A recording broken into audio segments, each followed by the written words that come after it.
بالله العلي العظيم حسبنا الله ونعم الوكيل نعم المولى ونعم النصير أعوذ بالله من الشيطان اللعين الرجيم بسم الله الرحمن الرحيم الحمد لله رب العالمين والصلاة والسلام على سيد المرسلين سيدنا ومولانا أبي القاسم محمد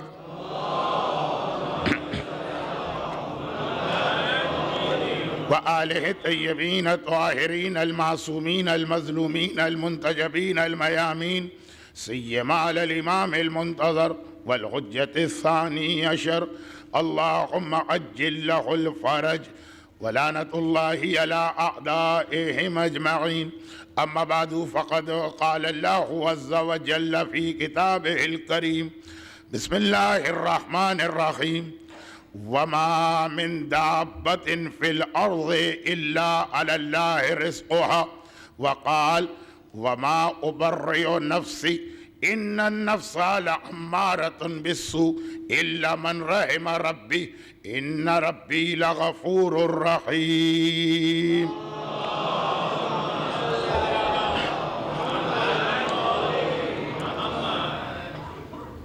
پہلی مجلس سے ہی مجھے یہ احساس تو ہو رہا ہے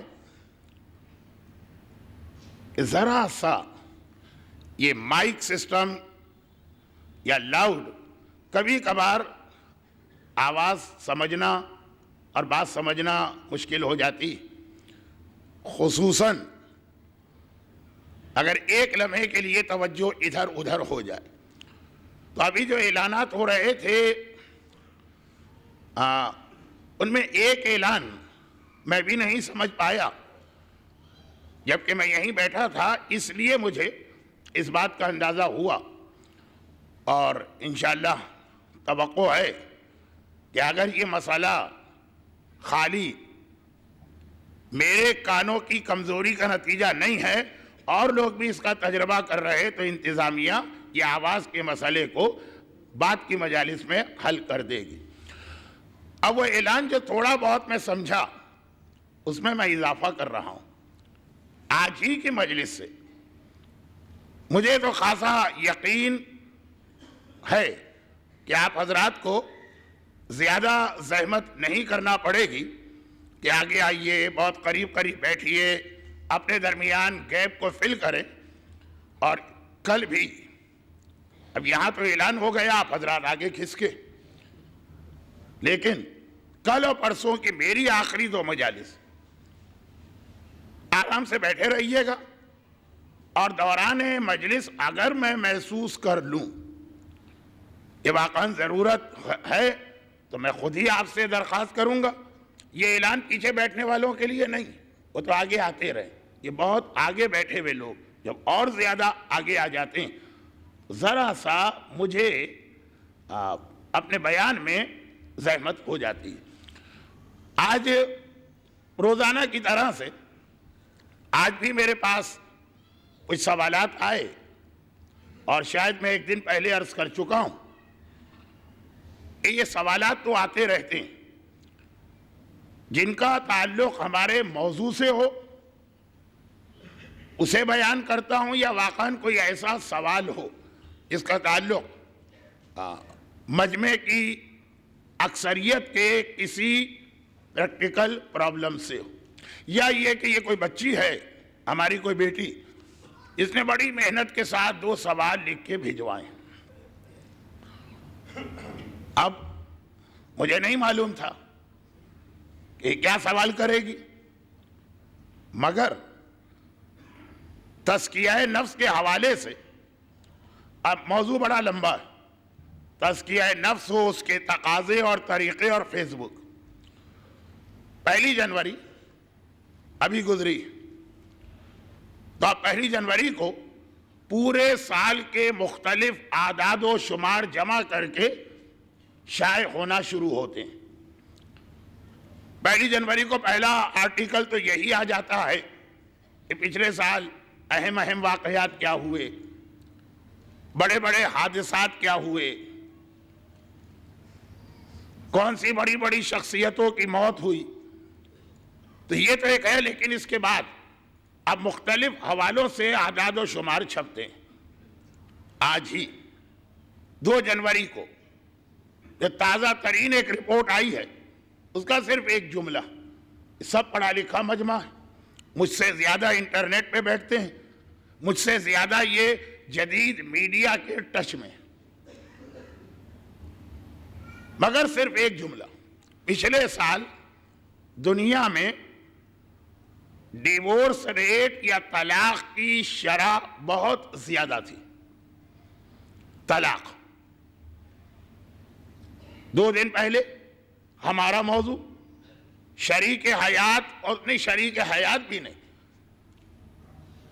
خالی عورت کے حوالے سے، یعنی بیوی کا رول، تزکیہ نفس.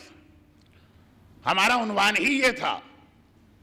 دیکھیے، اگر کوئی آدمی آپ کے پاس یہ کہے کہ آئے کہ آج میں آپ کو فزکس پڑھاؤں گا، اور آپ اس سے پوچھے کہ آخر میں پوچھے کہ آپ نے کیمسٹری کی ایک بات بھی نہیں کہی، بھئی ہمارا عنوان ہی نہیں تھا. جب اس کا وقت آئے گا وہ بات بھی کہیں گے. خواتین کی جانب سے پرچہ آ گیا کہ مولانا آپ نے عورتوں کی ذمہ داری بتائی، مردوں کی کیوں نہیں بتائی؟ اس لیے کہ تزکیہ نفس میں عورت کا رول زیادہ اہم ہے.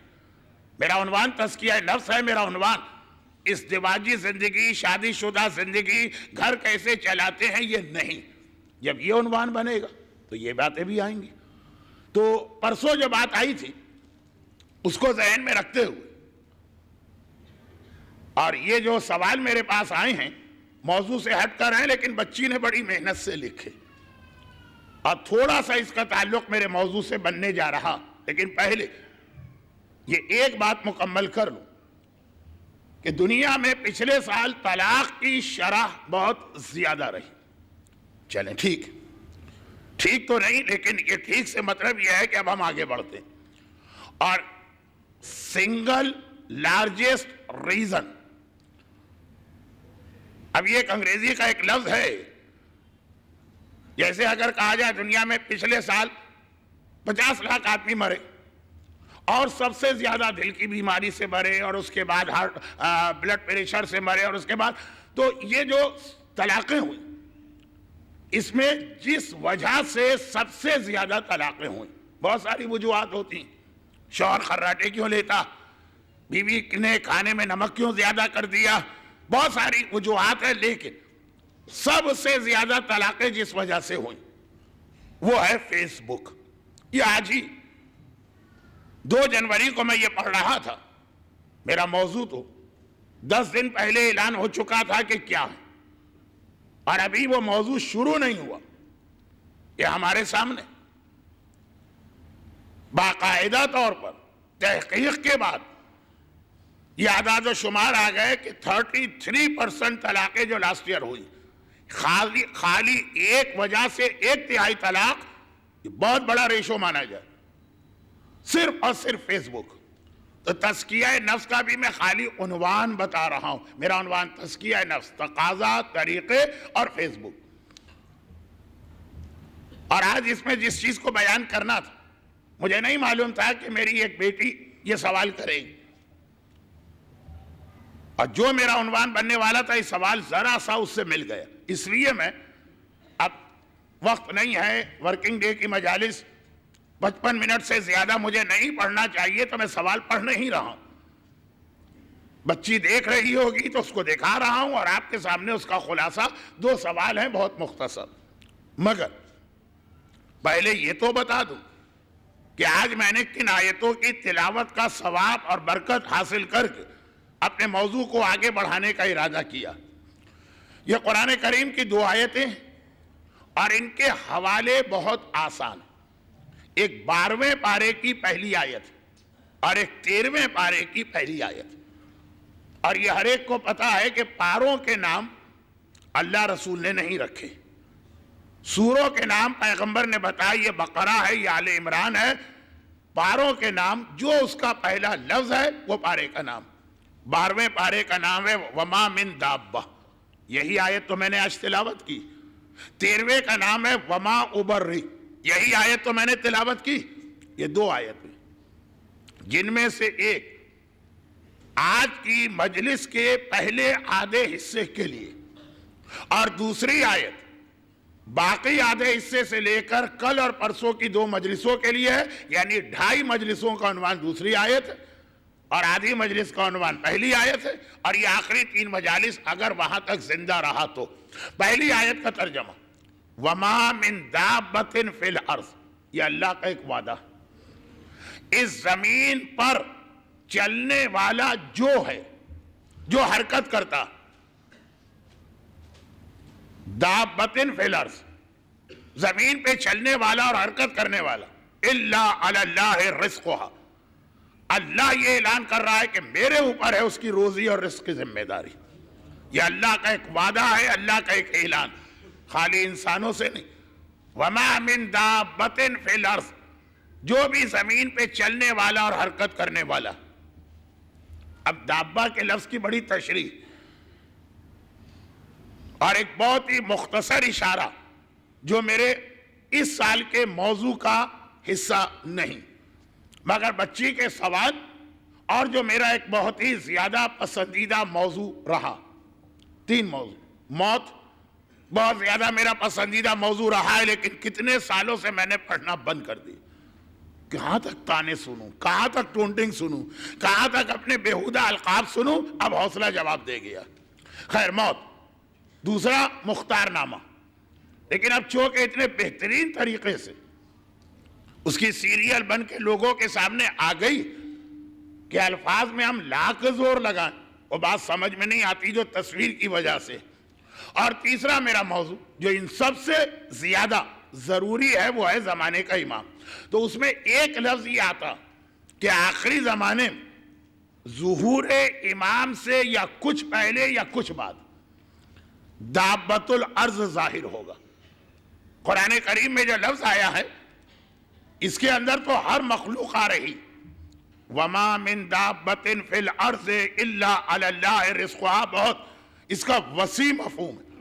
مگر آخری زمانے کی ایک نشانی سفیانی بھی ہوگا اور دجال، امام بھی ہوں گے اور سید حسنی، مگر دابۃ فی الارض جس کا ایک کام ہوگا، ہر ایک کی پیشانی پر مہر لگائے گا کہ مومن کون ہے، کافر کون ہے.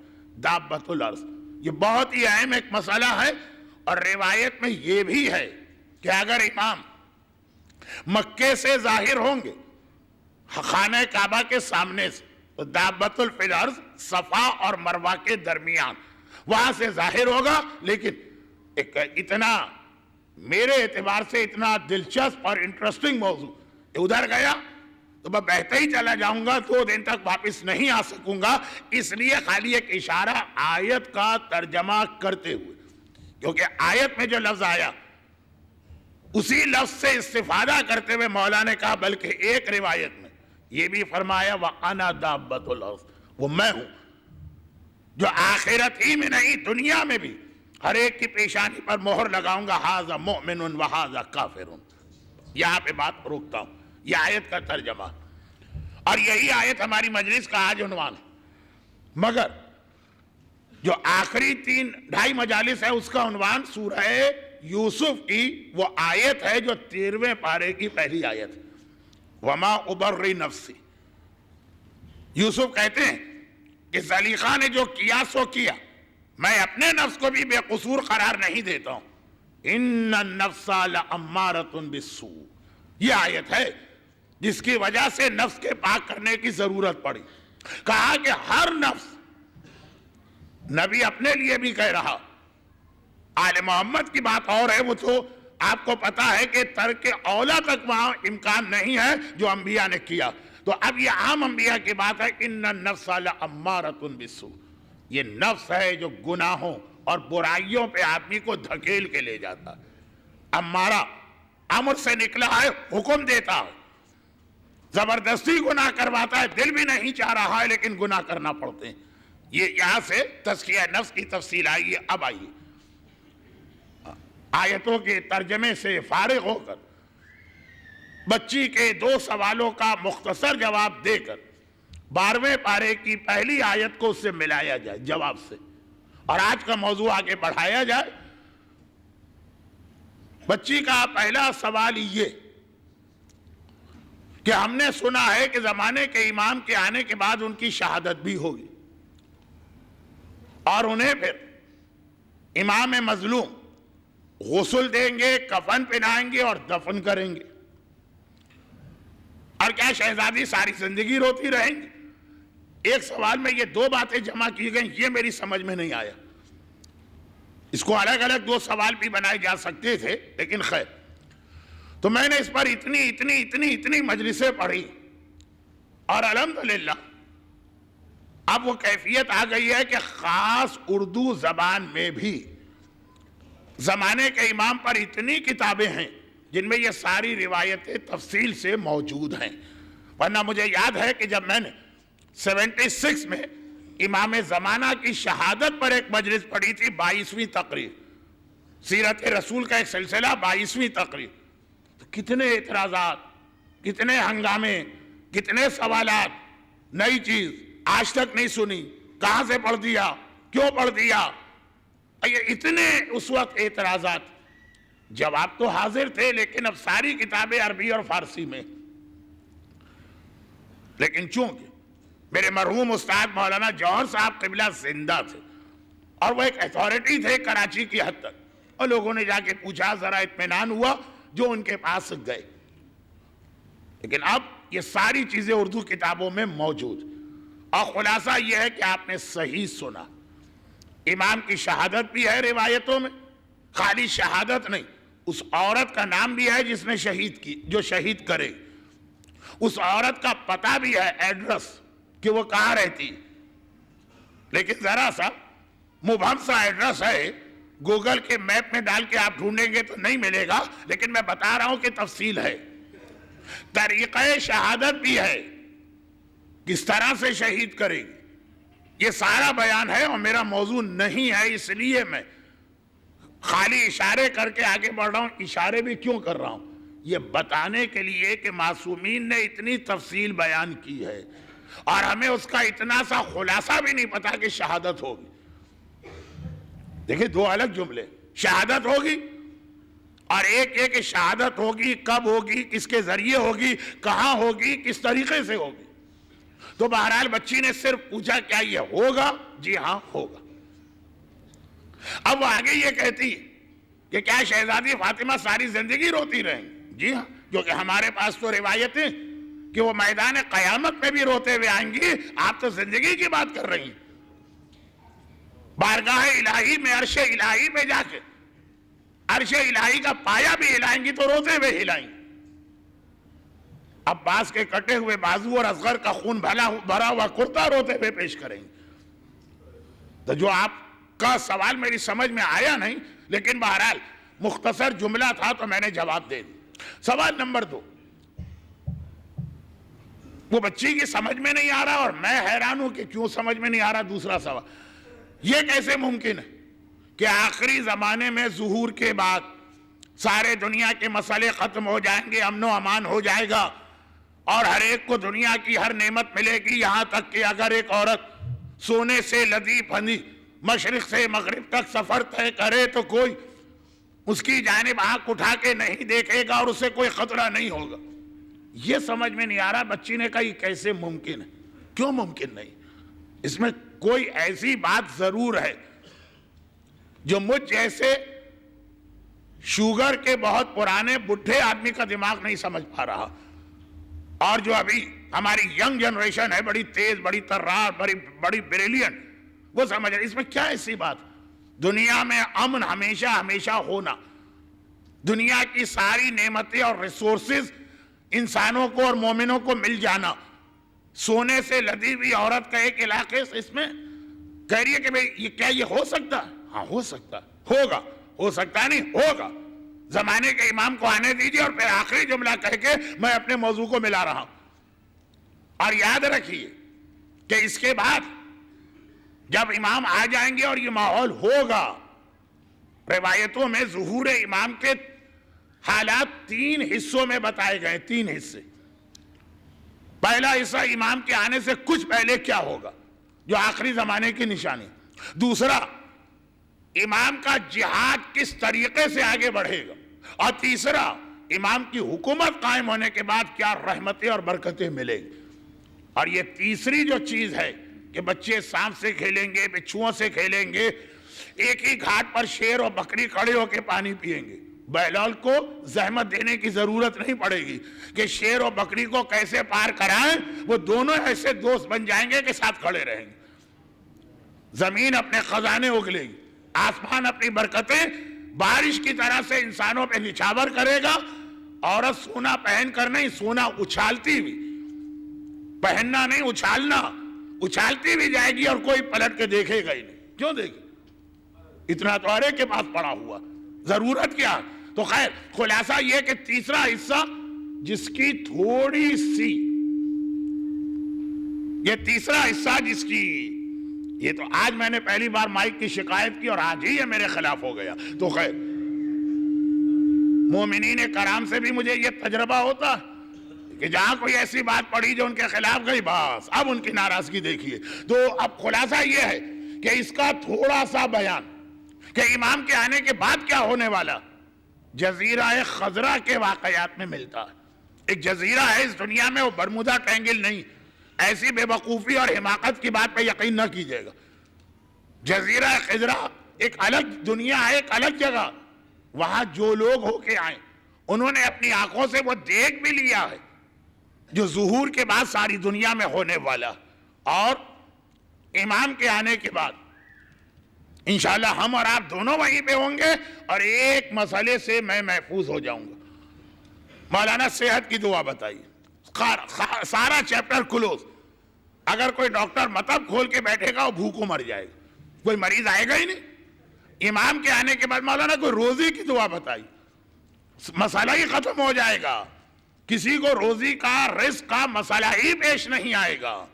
تو روایتوں میں ایک جملہ ایسا آتا جسے میں ہر سال بیان کرتا ہوں، اس سال ارادہ نہیں تھا مگر دو وجوہات کی بنا پہ ارادہ بدلا، ایک بچی کا سوال اور ایک اسٹل مومنین کرام کے پرابلم کے مولانا جاب، بزنس، کاروبار، روزی، یعنی اب تک یہ مسئلہ چل رہا، اور اکنامسٹ کہہ رہے ہیں کہ 2012 شاید زیادہ سنگین بن جائے، اللہ نہ کرے۔ تو خلاصہ یہ ہے کہ ہر بار میں ایک بات کہتا ہوں کہ ٹھیک ہے ہمارے اور آپ کی زندگی میں الگ الگ مسئلے روز پیش آتے ہیں، اس کی دوائیں بھی اسلام نے بتائی ہیں، اس کی دعائیں بھی بتائیں، ان پہ عمل کیجئے، لیکن مسئلے کا ایک پرماننٹ سلوشن بھی ڈھونڈیے۔ جیسے اگر کسی کو بار بار تکلیف اور پین ہوتی، ایک پین کلر دے دیا، کھا لیا، پھر ٹھیک ہو گئے، 2 دن بعد پھر سر میں درد ہو گیا، پھر پین کلر کھایا، تو عقل مند آدمی کہے گا کہ یہ علاج نہیں، وقتی طور پہ آپ نے ایک مسئلے کو دبا دیا، اس کا لگ کے صحیح معنوں میں علاج کرائیے، اس کا ریزن کیا ہے اس کا علاج کیجیے۔ تو یہ سارے مسئلے تو چھوٹے چھوٹے، کوئی بیمار ہو گیا، دعائے مشلول، دعائے من یجیب، خاک شفا، بیماری، کسی کو روزی کا مسئلہ پیش آ گیا، سورہ واقعہ، سورہ طلاق کی دوسری آیت، سورہ نماز جعفر طیار، اب یہ سارے مسئلے حل کرنے والے اعمال ہیں، لیکن ایک پرماننٹ سلوشن ڈھونڈیے، اور پرماننٹ سلوشن یہ ہے کہ زمانے کے امام کو ظاہر کرا لیجیے، نہ بیماری، نہ پرابلم، نہ ڈیورس، نہ گھر کی طلاق، نہ دشمنوں کے اثر، نہ روزی کا مسئلہ، نہ کوئی اور مسئلہ، یہ پرماننٹ سلوشن۔ اور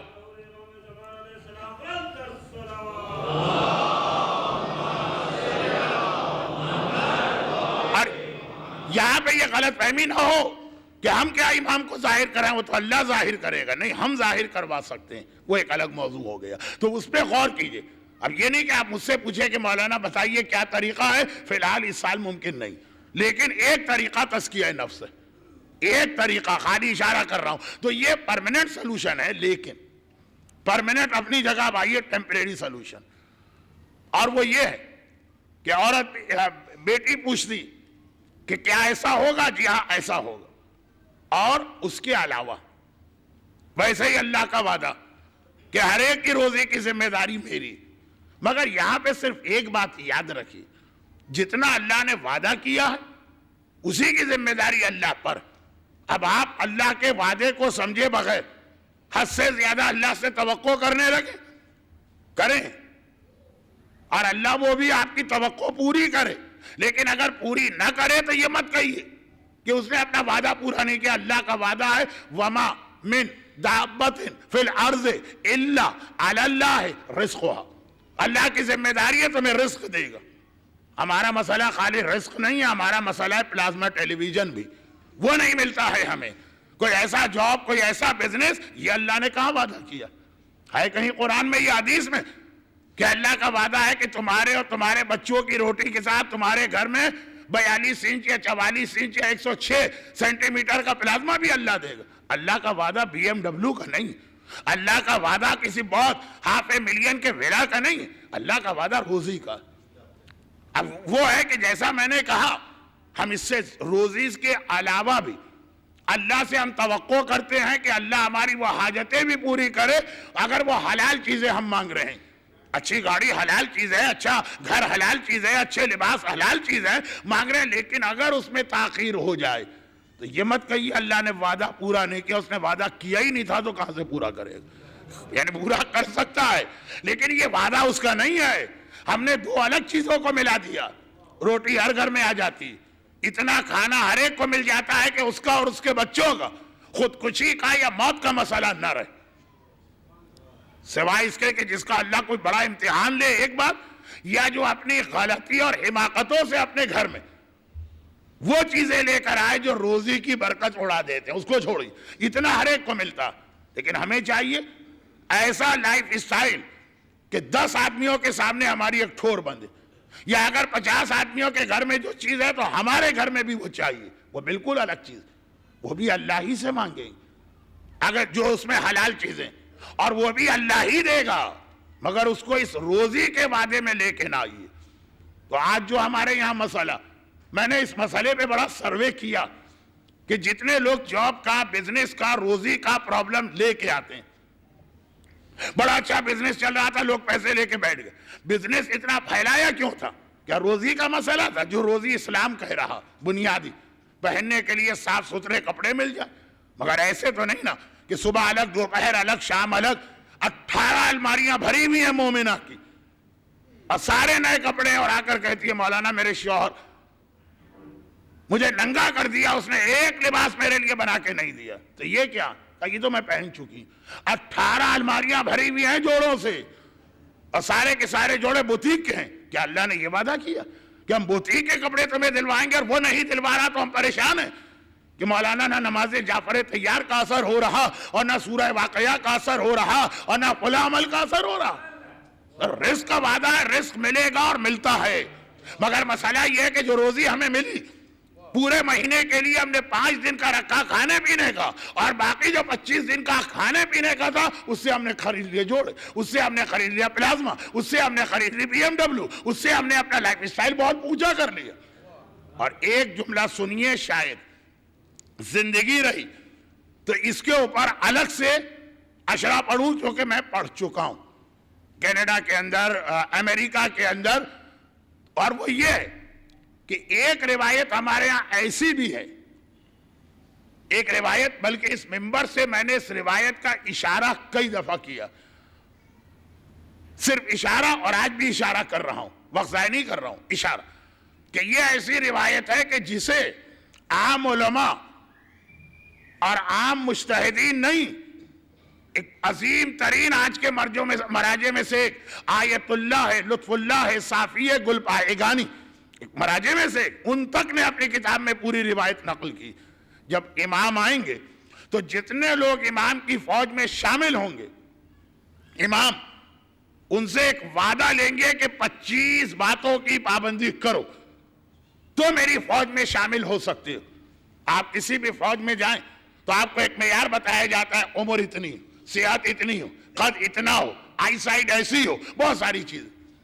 امام کی فوج کی 25 شرطیں, جس میں یہ 25 باتیں شامل ہوں, جس میں یہ 25 باتیں پائی جائیں, وہی میرے لشکر میں آئے گا. اور نہ صرف یہ کہ پہلے 25 باتیں چیک کریں گے, ہاتھ پھیلا کر ایک جملہ کہیں گے کہ میں اپنا وعدہ کہ ساری دنیا میں امن و امان ہو جائے, الفاظ میرے, وہ اس وقت پورا کروں گا جب تم یہ 25 باتوں کا مجھ سے وعدہ کر کے اسے پورا کرو. اور 25 کا خلاصہ ایک جملہ, اب وہ 25 ہیں کیا؟ اسی کو میں نے کہا کہ اس پہ اشرا ہوتا.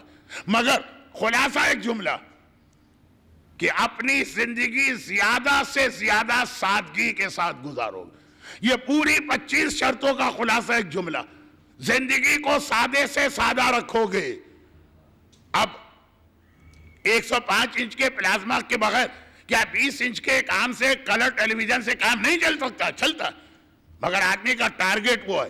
خرید لیا تو اس کے قرضے ادا کرنا ہے، نہیں خریدنا فکر اس کی ہے. مولانا نماز جعفر طیار بتا دیجئے. کیوں آپ کے گھر میں روٹی نہیں؟ روٹی ہے، پلازما نہیں. تو اب یہ نماز جعفر طیار کے یہ فائدے بھی مل سکتے ہوں گے، لیکن وعدے کی بات ہے، اللہ کا وعدہ.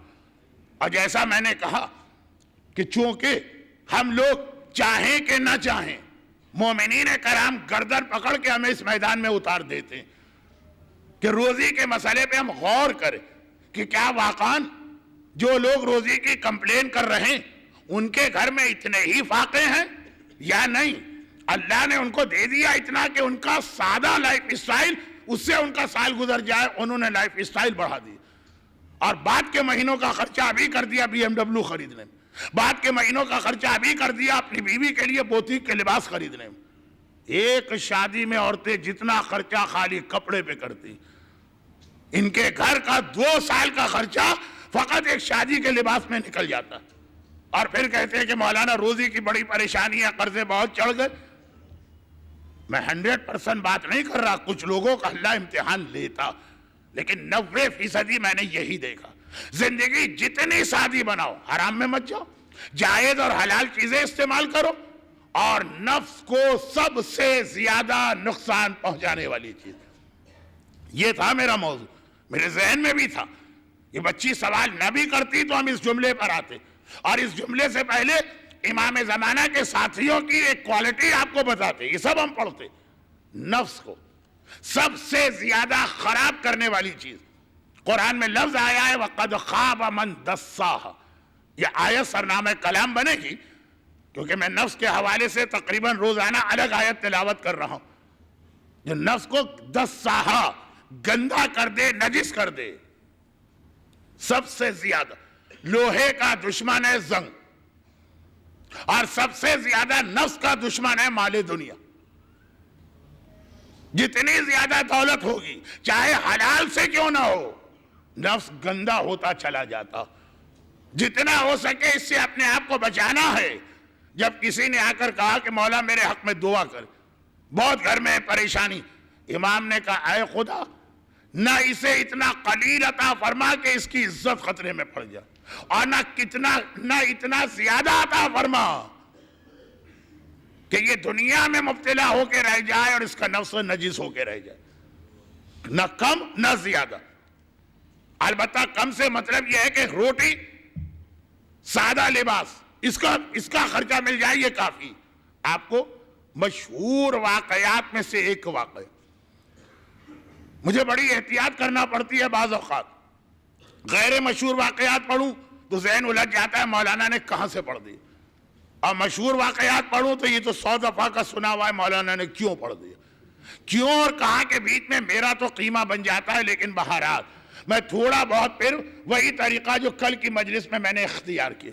علی ابن یقین کا واقعہ مختصر، شتیتا بی بی کا واقعہ مختصر. اسی طرح یہ کیا آپ کبھی یہ سمجھ سکتے ہیں کہ کوئی نبی ایسا کام کرے جو اللہ کو سب سے زیادہ ناپسندیدہ نبی، اور عام نبی بھی نہیں، 1,24,000 انبیاء میں فضیلت کے اعتبار سے جو دوسرے نمبر پر آتا، دنیا کے انسانوں میں 15ویں نمبر پر، 14 معصوم، 15واں رتبہ ابراہیم خلیل خدا کا.